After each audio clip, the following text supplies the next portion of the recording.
Բարի երեկո հարգելի հետևորդներ, Արմատ մեդիան շարունակում է աշխատանքը, եթերում հարցազրույցն է, զրուցակիցս այսօր ուժեղ Հայաստան կուսակցությունների դաշինքի падգամավորի թեկնածու Գոհար Մելոյանն է։ Բարի երեկո Տիկին Մելոյան, շնորհակալ եմ հրավերս ընդունելու համար։ Տիկին Մելոյան եւ այսպես ընդամենը մի քանի օրից ամսի 26-ին սահմանադրական դատարանը կքննի այն քաղաքական ուժերի դիմումը, որոնք սահմանադրական դատարանից պահանջում են չեղարկել հունիսի 7-ին կայացած ընտրությունների արդյունքները եւ ներկայացնել եւ նշանակել նոր ընտրություններ։ Առհասարակ ընդդիմադիր հատվածի դիմումները սահմանադրական դատարան որոշ ընդդիմադիր ուժերի կողմից արժանացան,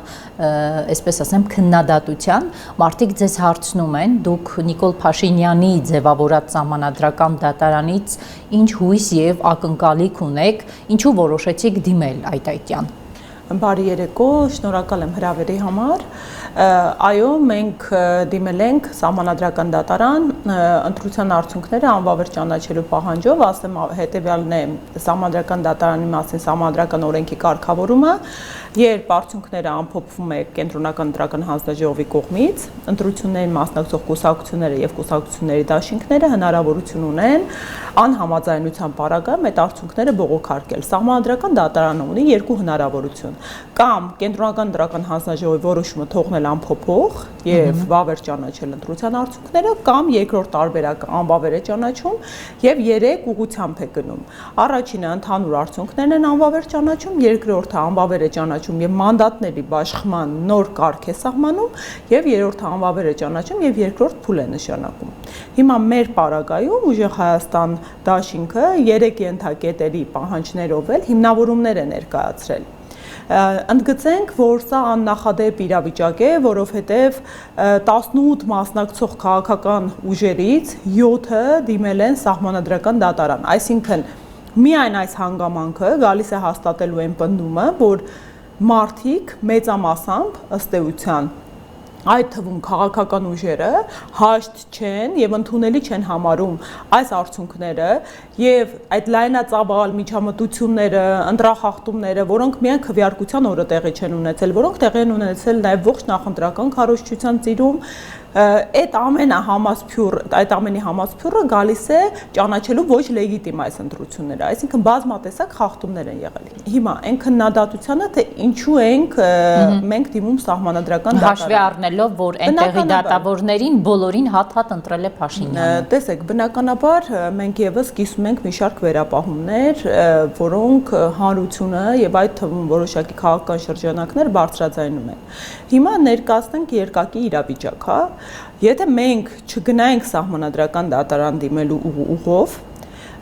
թե այս իշխանությունը, թե ողջ աշխարհը շահարկելու են այդ հանգամանքը ու ասելու են, որ տվյալ քաղաքական ուժը օրինակ անձամբ մեր վրա պրոյեկցիան անեմ, հաշտ է ընտրության արդյունքների հետ եւ եթե լեգիտիմության խնդիր կար, ապա ինչու չբողոքարկեցիք եւ չսպառեցիք ներպետական իրավական գործիքակազմերը։ Իսկ մենք ի սկզբանե հայտարարել ենք, որ ուժեղ Հայաստանը անկախ այս ողջ ընթացքում մի շարք ճգնաժամային իրավիճակներից, հա, թե սահմանադրաիրավական, թե քաղաքական, իսկ այդ ճգնաժամերը այս տարիների ընթացքում անընդմեջ են ու պարբերական բնույթ են կրում։ Մենք այնուամենայնիվ մեզ կաշկանդում ենք իրավական գործիքակազմերով ու այս պարագայում առաջին հերթին կրկին եմ ասում շահարկման առարկա էր դառնալու մեր սահմանադրական դատարան չդիմելը։ Երկրորդ, այո, կան վերապահումներ, այնուամենայնիվ մենք չգիտենք, թե ինչպիսի զարգացումներ տեղի կունենան։ Ինչպես տեսակ, նաև մենք միջնորդություններ ենք ներկայացրել, օրինակ որոշ դատավորների կողմից իրենց լիազորությունների իրականության անհնարինության վերաբերյալ մի շարք հանգամանքներով պայմանավորված ու ոչ միայն մեր քաղաքական ուժը, դրանցից երկուսի դեպքը բավարարվեց։ Օրինակ այս պայմանությամբ երկու դատավորներ Վլադիմիր Վարդանյանը եւ Արտակ Զեյնալյանը չեն մասնակցելու գործի քննությանը, որովհետեւ նախկինում եղել են ԿՊԱ-կաններ, բայց դա չտարածվեց Սեդա Սաֆարյանի վրա։ Հիմա դա արդեն առանձին դրվագ է հանդիսանում եւ բնականաբար քննարկելի է լինելու, առավել եւս ինչքան ես լրահոսից է տեղեկացա, ինչքան նախորդիվ ինֆորմացված ենք, օրինակ մեկ քաղաքական ուժ դիմում է ներկայացրել սահմանադրական դատարան ու Սեդա Սաֆարյանը տվյալ քաղաքական ուժի հետ առերևույթ ասոցացում է ունեցել ու բնականաբար կրկին առնվազն անաչառության խնդիրը վրա է հասնում։ Տեսեք, Տիկին Մելոյան, երբ քննադատում է սահմանադրական դատարան դիմելու գործընթացը, դա քննադատվում է հետևյալի ծիրում, որ ընդդիմադիր ուժերը թող իրենց ռեսուրսները եւ ուժերը կենտրոնացնեն փողոց գեներացնելու մեջ, որովհետեւ եթե չկա եռացող փողոց, սահմանադրական դատարանի ձեռքերն առավել շատ ազատված են քաղաքական իշխանության կամքից բխող որոշում կայացնելու։ Այստեղ գիտեք, տեսեք, փողոցը միշտ այն անհրաժեշտ եւ ուղեկցող կոմպոնենտն է եղել ցանկացած անհամաձայնությունների պարագայում եւ այն իրավական թույլատրելի գործիքակազմն է եղել, որով հանրությունը իր անհամաձայնություններն է հայտնել, բայց արդյոք նախ առաջի հարցադրումը ունենք բնական եռացող փողոց այսօր։ Բնականաբար փողոցը շատ հաճախ մարդիկ իրենք են թելադրել փողոցի արդիականությունը, փողոց ձևավորելու պահանջը։ Այստեղ եւս որոշակի ծուղակ ակնհայտ կա, հա, տեսեք Նիկոլ Փաշինյանը ԱԺ-ամբիոնից ինքը փորձեց սադրել ու հրահրել Այո, եթե համաձայն չեք, դուրս եկեք փողոց, հեղափոխություն արեք։ Իսկ ո՞րն է նպատակը։ Այստեղ օդում կախված արդարացի հարցադրում կարող է ծագել։ Ո՞րն էր։ Որն է իր նպատակը սադրելու փողոց։ Արդյոք ինքը չի ուզում հրահրել որոշակի կրկին հերթական բախումային, ճգնաժամային իրավիճակ մեր հասարակության մեջ, որովհետև սա լրջագույն պատասխանատվություն է։ Մենք այսօր առավել ձայն ստացած հանրային ընկալում ունեցող, հանրային աջակցություն ստացած քաղաքական ընդդիմադիր ուժն ենք ու ունենք այդ պատասխանատվությունը առաջնորդության, դա լրջագույն պատասխանատվություն է թե քաղաքացիների արչև, թե մեր ողջ հանրային դաշտում ու հաճախ մի շարք քաղաքական ուժեր էլ ավելի փորձառու, հա, հաշվի առնենք, որ նաև մենք ըստ էության նորածին քաղաքական ուժ ենք ու այս նորածին լինելու պայմաններում աննախադեպ է այդ ծավալի հանրային աջակցությունը ու աննախադեպ է, որ այսքան ճնշումների համատեքստում մարդիկ հրով սրով իրենց քվեի մի մասը գոնե կհաջողեցրին հասցնել տեղ։ Հիմա արդյոք սա սադրանք չէ։ Արդյոք հերթական բաժանարար գիծը տեղից էլ անհաշտ հասարակության մեջ չեն ուզում մտցնել, որովհետև բնականաբար Նիկոլ Փաշինյանը լավագույն մղումներով ես համոզմունք ունեմ, որ այդ կոչը չի անում։ Մենք բազմաթիվ օրինակ ես անձամբ եղել եմ բոլոր, հա, փողոցային պայքարներում, եղել եմ, փորձել եմ լինել դրան ոչ ուղղակի, եթե կազմակերպիչն ու առաջնորդողը առաջամարտիկներից եւ իմ աջակցությունն եմ հայտնել առնվազն որպես հայ մարդ եւ սահմանադրագետ։ Հիմա մենք բոլոր պայքարների ժամանակ օրինակ 3 անգամ տեսել ենք ոստիկանական ուժերի միջոցով առնվազն արդեն ծայրագույն միջոցների կիրառումը։ Մեկը պետական ամառանոցների դիմաց, երբ խաղաղ ցույցեր, բնավ նպատակ չկար, իսկ երբ կիրառվում է նման միջոցառումներ իրավապահների կողմից, այդ միջոցառումների կիրառումը պետք է լինի անհրաժեշտ, պիտանի եւ չափավոր համաչափության տարերը պետք է առկա լինեն, այսինքն այնպիսի իրավիճակ պետք է ստեղծված լինի, որ այլևս իրավապահները չեն կարողանում վերահսկել եւ օրենք է խախտվում։ Բնավ խաղաղ անհնազանդության ակցիաներ են։ Երկրորդը Արցախյան բռնի գործողություններ սեպտեմբերի 19-ը բոլորս ծայրաստիճան հուզված վիճակում Ես հիշում եմ առավոտյան, երբ եկավ այդ ահազանգը, հա, որ Արցախի վրա Ադրբեջանը արդեն ռազմական գործողություններ անում շուրջ 1 տարի տևած ապա շրջափակումից հետո մարդիկ հյուծված վատ վիճակում արցախցի երեխաները, ուսանողները դուրս են եկել Հանրապետության հրապարակ, այդ գորգի վրա ենք տեղավորվում, այդքան մարդ կար առավոտյան։ Այդ երեխաները կապ չունեին իրենց ընտանիքների հետ, բոլորս այն հոգու ցավով հուզված վիճակում երեկոյան ամբողջ հրապարակը լցվեց։ Հրապարակը լցվեց խաղաղ բնակչությունը, որևէ գործողություն, որևէ իրավիճակ պայթունավտանգ չէր ստեղծվել, կրկին նռնակներով օդաձայնային հարվածներ հասցրեցին խաղաղ անհնազանդության ակցիա իրականացնող հավաքի իրենց իրավունքն իրականացնող, քաղաքական իրենց իրավունքն իրականացնող բնակիչների վրա։ Եվ էպոպեան երրորդը հունիսի 12-ն է։ Ես 3 դեպքերում էլ ֆիզիկապես ներկա եմ եղել, 3 պարագայում չի պահպանվել իրավապահների կողմից ընթացակարգը, իսկ ընթացակարգը հետևյալն է. պետք է նախապես հանրամատչելի կերպով բնակչությանը զգուշացվի, որ կոնկրետ գործողությունը եթե չդադարեցնեք, կիրառվելու է այսպիսի միջոցառում։ 3 պարագայում էլ հանրությանը նախապես չեն իրազեկվել, այլ առանց պատահական կերպով առանց իրազեկման այդ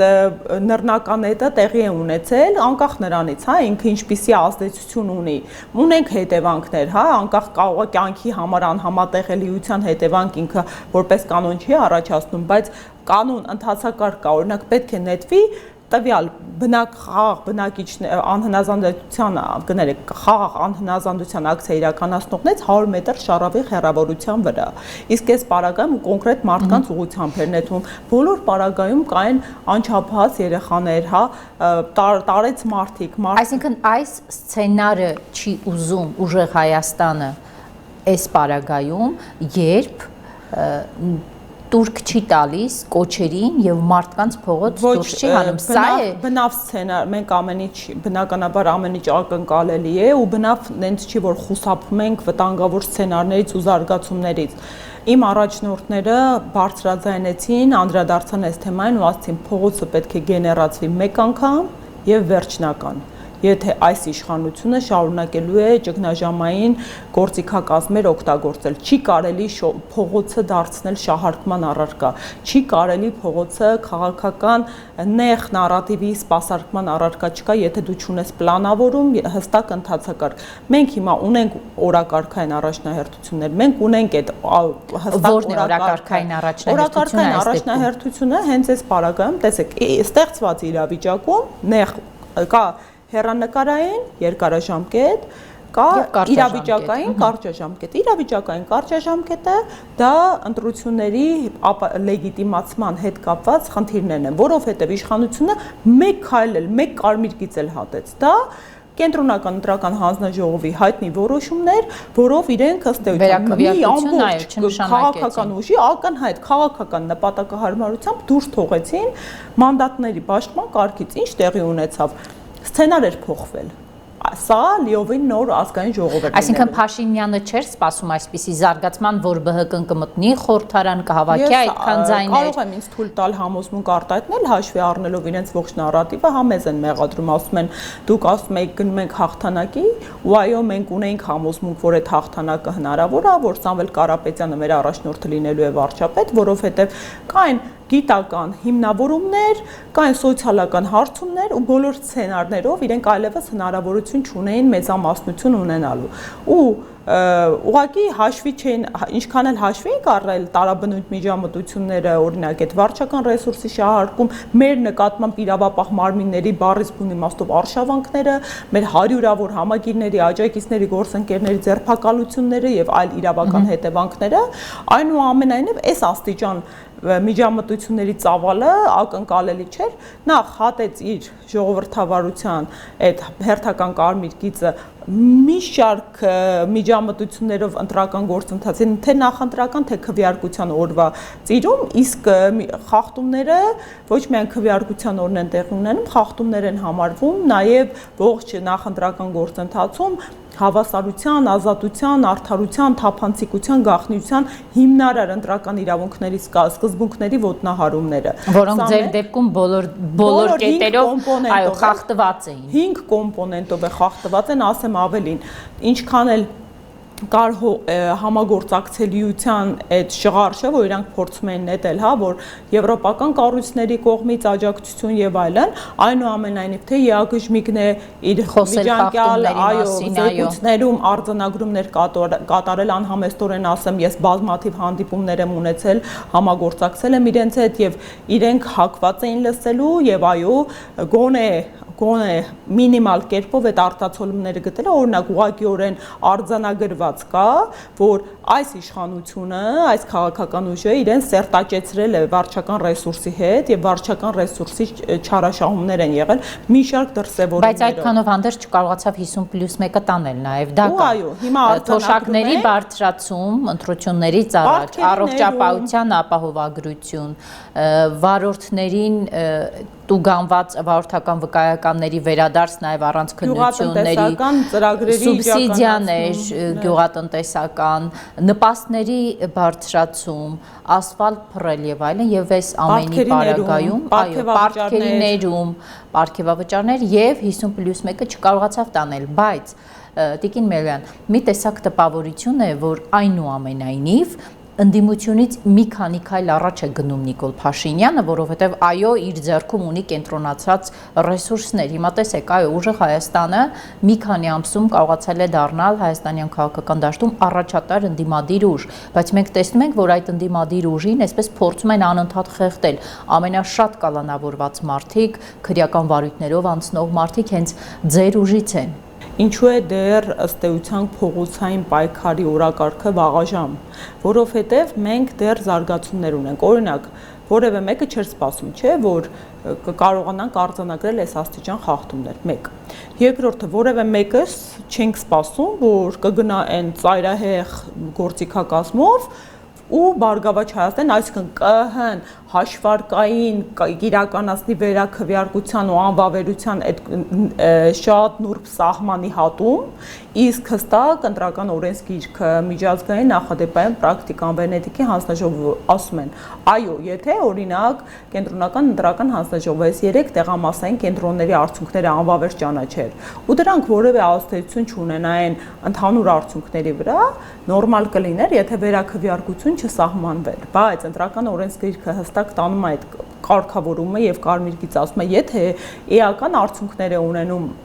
այդ անվավերությունը թեկուզ մեկ տեղամասային կենտրոնի լիներ ընդհանուր արդյունքների վրա, իսկ այս պարագայում ընդհանրապես ստացվեց 32 ձայնի պատճառով մի ողջ 60,000 ձայն առ ոչինչ դարձավ, բայց ո՞րն էր նպատակը։ Նպատակը այն էր, որ նախնական ամփոփված արդյունքներով 3 ընդդիմադիր քաղաքական ուժ անցնում են խորհրդարան, ուժեղ Հայաստանը, Հայաստան դաշինքը եւ Բարգավաճ Հայաստանը,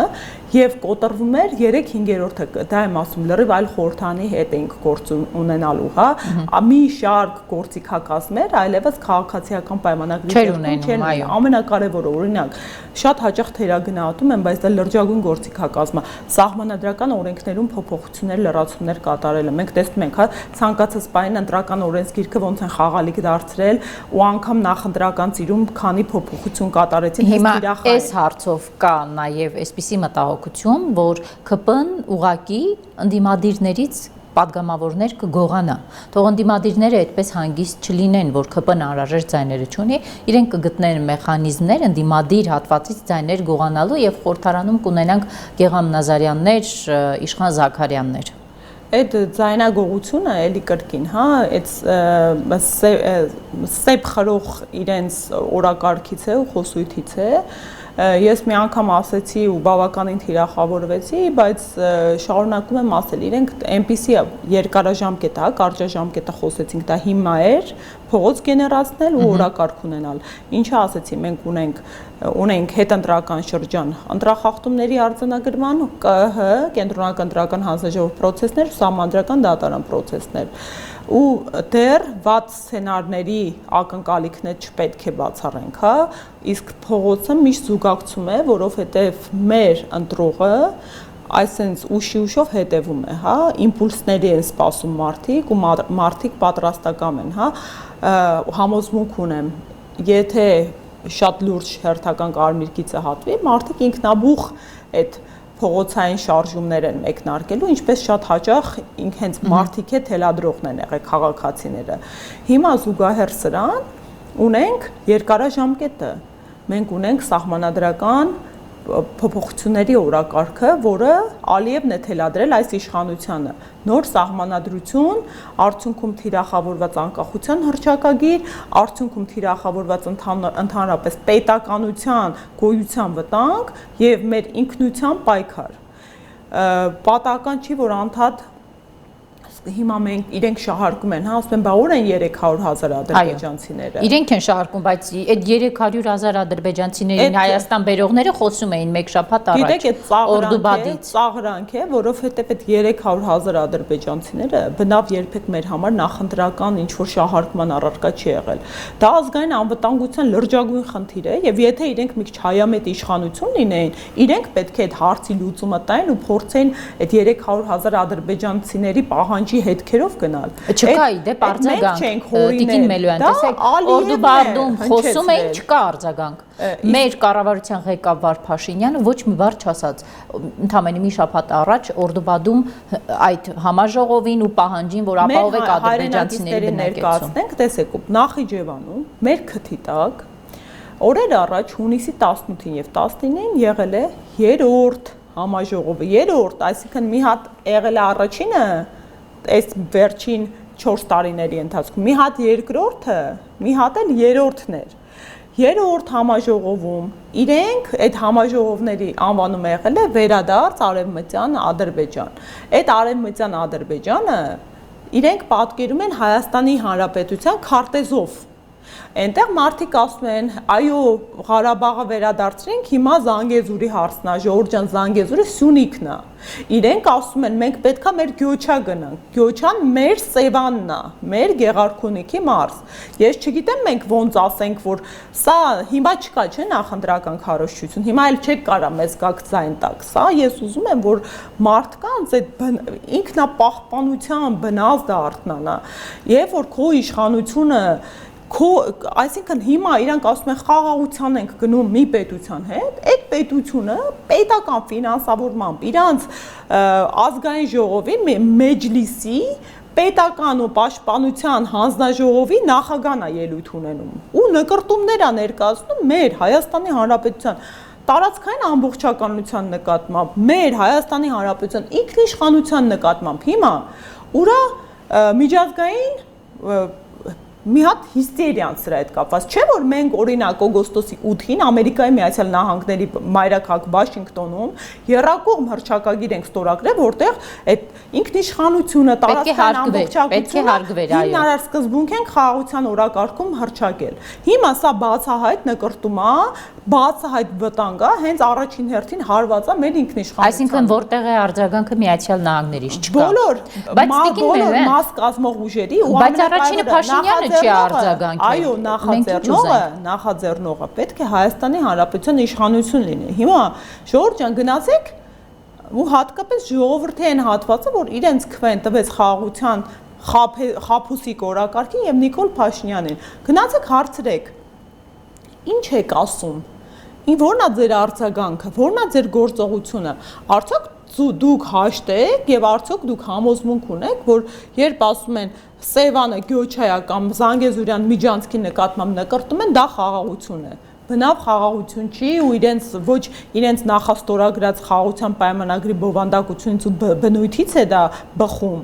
Ոչ էլ ակնհայտ կերպով կարար տեղավորվեր, այսինքն մենք խաղաղություն ենք անում պետական մակարդակով արգելում են անգամ որևէ կերպ իրանից, ինչ ասեմ, ագրեսիա ենթադրող, երբ որ դա ռազմահայրենասիրական ոգին բարձրացնող ինչ-որ մշակութային միջոցառում է, պետական մակարդակով իրենք հայեցակարգը շրջանառեցին նախագծով, որով արգելում են այդ ամենը։ Այսինքն մեզ սովորեցնում են միայն միակողմանի զիջման, կրավորական կեցվածքի, կոտրում են ռազմահայրենասիրական ոգին, այո, պետական մակարդակով, օրինակ, ինչքան շրջանառվեց, հա, որ հանրային հեռուստաընկերությամբ Արցախի սիմվոլիկան ըստ էության արգելվում է, որոշակի աշխատակիցներ լքեցին, հա, այդ միջավայրը։ Հիմա դրան զուգահեռ ունենք լրջագույն ռազմահայրենասիրական նկրտումներով ադրբեջանական կողմ, այդ թվում Ալիևյան խոսույթով։ Ալիևն չի նահանջում։ Տիկին Մելոյան, ուժեղ Հայաստան կուսակցության անդամների ձերբակալություններին ու կալանավորումներին, հա, անդրադառնանք, վերջերս կալանավորվեց նաև Դավիթ Ղազինյանը, падգամավորի տեխնացու, ավելի վաղ կալանավորվեց Ուժեղ Հայաստան կուսակցության համահիմնադիր Ալիկ Ալեքսանյանը, որը նաև մեր Արմատ մեդիայի սեփականատերն է, կալանավորումների շղթան ձեր կուսակցության մասով կանգ չի առնում եւ ՀՄԵԿ-ի մասին խոսեցիք, ՀՄԵԿյան ռոպագանդայում այն մարդիկ, որոնք կալանավորված են, արդեն պիտակավորված են որպես կաշառք բաժանողներ։ Այսինքն չկա դատարանի օրինական ուժի մեջ մտած վճիռ, անմեղության կանխավարկածի խախտումը միջև որտեղ կարող է հասնել։ Ասեմ նախ իմ համար ու մեզ համար լրջագույն մեծ ցավ է մեր գործընկերների այդ կարգավիճակը, բայց ասում եմ փաստաբանները, ովքեր շփվում են, նենց մարդիկ են ու ոգին անկոտրում է։ Նույն Ալիկ Ալեքսանյան, Դավիթ Ղազինյան, մյուս մեր գործընկերները, բոլորը ու իրականում պատահական չի երևի մեր քաղաքական ուժի անվանումը, ուժեղ անհատներ են, քաջ անհատներ են, հայրենասեր անհատներ են, բնականաբար ինձ համար որպես իմ գործընկերներ, թիմակիցներ շատ ցավալի է, որ նման լրջագույն ինչ ասեմ, հայրենիքի համար է այնուամենայնիվ նպատակը հասկանում ենք, բայց խնդիրների միջոցով ենք, ճնշումների միջոցով ենք անցնում, բայց այդ ճնշումը նպատակի իշխանության համար այդպես է չծառայեց, հա։ Իրենք դուք երևի հետևել եք, ամբողջ հանրությունն է հետևել, մեր քաղաքական ուժը կոնկրետ տենց արշավանքների էր ենթարկվում իրավապահ մարմիններից։ Այստեղ հաջող հավաք ստացվեց նախընտրական քարոզչության, առավոտյան գնացին գրասենյակ, արգրավում են խուզարկություն, արգրավում են տեխնիկան, այդ մեր աջակիցների, համակիրների, աշխատակիցների տները խուզարկություններ, հա, ամենալրջագույն նեղություններ տրվում մարդկանց, քաղաքացիներին, մեր ընկերներին, համակիրներին, աջակիցներին, անգամ, ինչ ասամ, 74-ամյա տատիկի, ով ընդամենը եկել անդամագրվել էր մեր քաղաքական ուժին։ Բայց չկան վճիռները։ Ես օրերս ինչ նպատակ է դա ծառայում։ Մեր քաղաքական ուժից հարյուրավոր մարդիկ են ձերբակալվել, բայց հարյուրավոր մարդիկ էլ անմիջապես ազատ են արձակվել։ Ինչի եմ սա ասում, ոչ մեկ սրա մասին չի խոսում, որ մարդկանց բերման են ենթարկում, այնուհետև process էր սկսում հիմնավոր կասկածի բացակայությամբ տասնյակներով բաց էին թողում, որովհետև մի նպատակ կար, մի նպատակ այդ ընտրակաշառք վատ երևույթից, դա շատ վատ երևույթ է, դա քաղաքացու քաղաքական կամքի ներազդելու միջոց է, իսկ ընտրակաշառքը այլտեղ էր պետք փնտրել, որտեղի փնտրելու համար մենք ցավոք սրտի ռեսուրս չունենք, դուք պատկերացնում եք, չէ՞, թե իրավապահ մարմինները օրինակ վերացարկված որոշ իշխանական պաշտոնյաների, սատելիտների, հա, նույնաբնույթ ձայնագրություններ իրականացնեն, օպերատիվ հետախուզական միջոցառումներ, ինչ խոսույթի ականջալուր կլինենք, բայց ունենք այն ինչ ունենք, սա կոնկրետ թիրախավորված նպատակային քարոզչական թեզեր, ընտրակաշառք վերագրել մեր քաղաքական ուժին։ Մենք վայելել ենք մարդկանց սերը, հարգանքը, ինչը պայմանավորված է եղել մեր առաջնորդի բազմամյա հետագծով, իսկ նա մարդ է Սամվել Կարապետյանը, ով միշտ հայ ազգի կողքին է, հայ կողքին է եղել, իսկ մեր ազգը ցույց տվեց, որ ինքը երախտապարտ է ու ինչքան է փորձում են հիշողության վերագրումներ անել, ունի հիշողություն։ Երկրորդ, մեր հռչակած նպատակները դա հայկական ինքնության պահպանումն է, հայկական արժեքների պահպանումն է, ինչի համար այս մարտը սկսեց ու ընդհանրապես ծնվեց մեր քաղաքական ուժը, ու մարդիկ այդ օրակարգի շուրջ կոնսոլիդացան, եւ երրորդ այս ապօրինությունների դեմ պայքարներ ու տեսեք այնքան կարմիր գծեր են էլի հատվել օրինակ մարդկանց բերման էին տասնյակներով ենթարկում ժամերով թույլ չեն տալի փաստաբանի մուտքը սա նոր կարմիր գիծ է որով արծում են վերջին տարիների ընթացքում առնվազն իրավապահները իրենց կաշկանդել էին մենք տվել ենք հանցագործությունների մասին հաղորդումներ այս դրվագներով այնուամենայնիվ ամենակարևոր երևույթը սա ուղեկցվում էր իրավապահներին զուգահեռ իրավապահները տալիս էին նյութ քաղաքական ուժին, քաղաքական նույն հակակոռուպցիոն կոմիտեն, տեղեկատվական տերոր կազմակերպություն, այսինքն ամենօրյա ռեժիմով տալիս էր ինքը ձայնագրություններ, որը ՀՄԵԿ-ն ու Սիվիկը դնում են շրջանառության մեջ։ Ձայնագրությունները այդպես էլ ոչ փորձաքննության են ենթարկվել, ոչ հավաստիությունն ու արժանահավատությունն են հաստատվել, ոչ մեզ հետ առնչելիությունն է հաստատվել, ոչ այդ ձայնագրությունների արկա մարդկանց մեզ հետ առնչելիությունն է ընդհանրապես սադրիչ կամ ուղղորդված մարդ լինելու հանգամանքն կողմից բանտերում այլտեղ չկա։ Ամենակարևորը չկա օրինական ուժի մեջ դատական ակտ, իսկ անմեղության կանխավարկածը, որը հիմնարար սկզբունք է ժողովրդավար իրավական պետությունների համար, ասում է, քանի դեռ մարդու մեղքը ապացուցող դատական ակտ չկա, չի կարելի մարդուն մեղք վերագրել։ Իսկ ինչ են անում իշխ պաշտոնյաները, ասեմ ավելին, հա, քաղաքացիական պայմանագիրը մի քանի անգամ ավելի շատ է մեզնից կաշկանդված, հասարակ քաղաքացուց կաշկանդված, որովհետև իրենք պաշտոնատար անձ են, իրենք ուղղակի օրինակ ընդդիմադիր քաղաքական ուժ չէին, հա, որ ընտրապայքարում էին։ Այսինքն իրենց կարգավիճակով պայմանավորված իրենք ունեն ավելի լայն լսարան։ Իրենք այս հակակոռուպցիոն կոմիտեն տալիս էր լրահոսը, այդ կասկածելի ձայնագրությունը անմիջապես դա դառնում էր մեր բլոգեր իշխանավորների այդ օրվա տեսանյութերի առարկա։ Դուք հիշում եք նույն մեխանիզմներ գործում նաև Բագրատ Սրբազանի եւ 18 արդարների գործով։ Հիշում եք այդ ահաբեկչության վերաբերյալ եւ նաև գլխավոր դատախազի ելույթ ազգային ժողովում։ Բագրատ Սրբազանը որտեղ է հիմա։ Ես առաջի մարտն եմ եղել քննչական կոմիտեի դիմաց, որպես իրավապաշտպան, ով կանգնել է այդ տեսաձայնագրությունը կա եւ ասել է, որ լրջագույն կասկած ունեմ այս ձայնագրության իսկության վերաբերյալ եւ մենք դա կտեսնենք։ Ու ես համոզմունք ունեի, որ չի կարող այդ ձայնագրությունը։ Իդեպ բոլորի խափանման միջոցները փոխվել են մեկ տարի անց։ Ամենակարևոր հանգամանքը, այո, ունենք նախադեպը, որ 1 տարի առաջ էլի քաղաքական գործով մի հնչեղ ձայնագրություն շրջանառվեց, դարի ահաբեկչությունն է։ Դուք հիշում եք այդ ձայնագրությունը ինչքան շահարկեցին, ժողովրդին մանիպուլացիա, ու որևէ մեկը դեռ ներողություն չի խնդրել, ու հենց նախաքննության գաղտնիքով կաշկանդվածությունը փաստաբանների այլևս վերացվեց, փաստաբանները հրապարակեցին, որ այդ ձայնագրությունը կեղծ էր, խմբագրված էր, եւ դրանք տարբեր ձայնագրությունների հատվածներ էին, որոնք միասնականացվել էին, որպեսզի տենց կեղծ մանիպուլացիա Տիկին Մելոյան, այս դեպքում որտեղ է Եվրոպայի արձագանքը։ Տեսեք, ես այն օրը լսում էի իրավապաշտպան Ժաննա Ալեքսանյանին, վերջինս ասում է, որ հայաստանյան բանտերում էլ տեղ չկա։ Պատկերացրեք, Նուբարաշենում այնքան շատ մարդ է կալանավորված, որ Նուբարաշենի սպորտ դահլիճը դարձրել են խուց, որպեսզի մարդկանց այնտեղ տեղավորեն։ Ես այն օրը լսում եմ Արփինե Հովհաննիսյանին, արդարադատության նախկին նախարար, ասում է, որ 2021-ից 26 թվականներին չկա գեթ մեկ օրինական ուժի մեջ մտած վճիռ ընտրակաշարք տալու գործով։ Այսինքն, այս աղաղակող փաստերին, այդ նույն Եվրոպան ինչու է այսպես փակ աչքերով հետևում։ Այս հարցին երկկողմանի մոտեցում, դա իմ անձնական մոտեցումն է, մեկը հասկանալի է, որովհետև բոլորս տեսանք Եվրոպայի քաղաքական աջակցությունը այսօրվա իշխանությանը, սա աշխարհաքաղաքական խնդիրներով է պայմանավորված, այդ հակառուսական մոտեցումներով, նաև որոշակի գործընթացներով, հա, հենց